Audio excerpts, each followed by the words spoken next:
차쌤은 이제 지방 왔다 갔다 하는 일이 많잖아요. 네.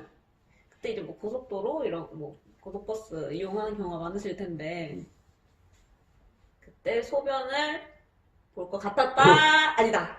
아 솔직히 볼 것 같은 그 아, 있잖아요 그거. 사실 누구나 한 번쯤은 있지 않겠어요? 하지만 저는 결코 싸지 않습니다.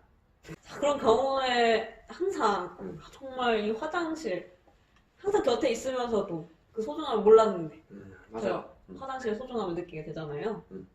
고양이도 소변을 잘 못 누는 경우가 있을 텐데 하부 요록의 질환 그것에 대해서 오늘 얘기를 해보면 좋을 것 같아요. 먼저 고양이 하부 요록의 질환이 뭔지 한번 설명해 주실래요? 명칭은 길지만 말 그대로 신장에서 요도까지 이어지는 전체 요로계, 즉 오줌, 통로, 그 중에서도 방광에서 요도까지 하부 요로기계에 생기는 다양한 질환을 통칭합니다.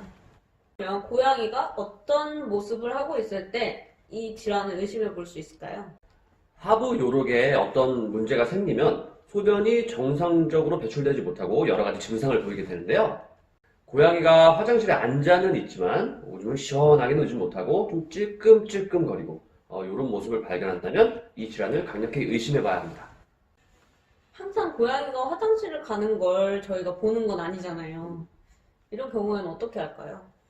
오줌을 시원하게 누지 못하기 때문에 화장실을 좀 자주 들락날락 한다거나 아니면 감자의 크기가 평소보다 작은 경우에도 의심을 해볼 수 있어요. 또 심한 경우에는 오줌을 둘 때 통증을 호소하며 소리를 지르거나 아니면 혈류를 보이는 경우도 있습니다.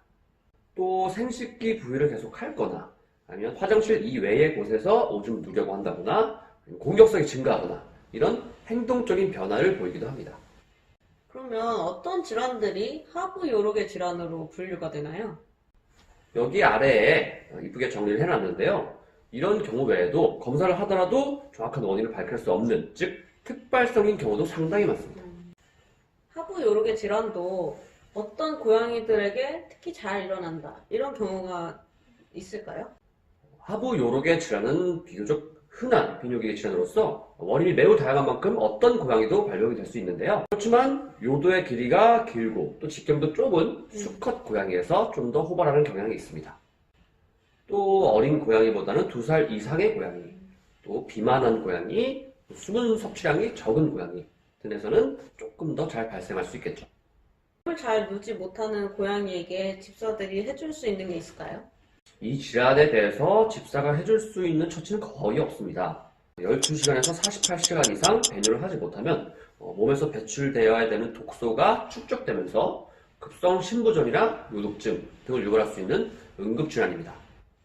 그러니까 반나절 이상 소변을 보지 못하고 자세만 취하면서 아파한다면 최대한 빨리 동물병원에 가줘야 되겠죠. 이양, 그럼 오늘 배운 내용을 한번 정리해볼까요? 네.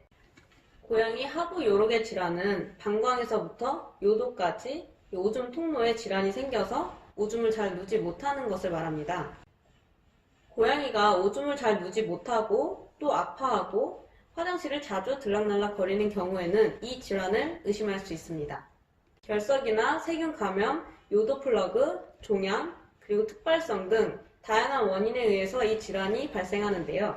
고양이의 생명을 위협할 정도로 응급 상황인 만큼 반나절 이상 소변을 보지 못하고 아파한다면 빨리 동물병원으로 가주셔야 합니다. 그럼 모두 안녕!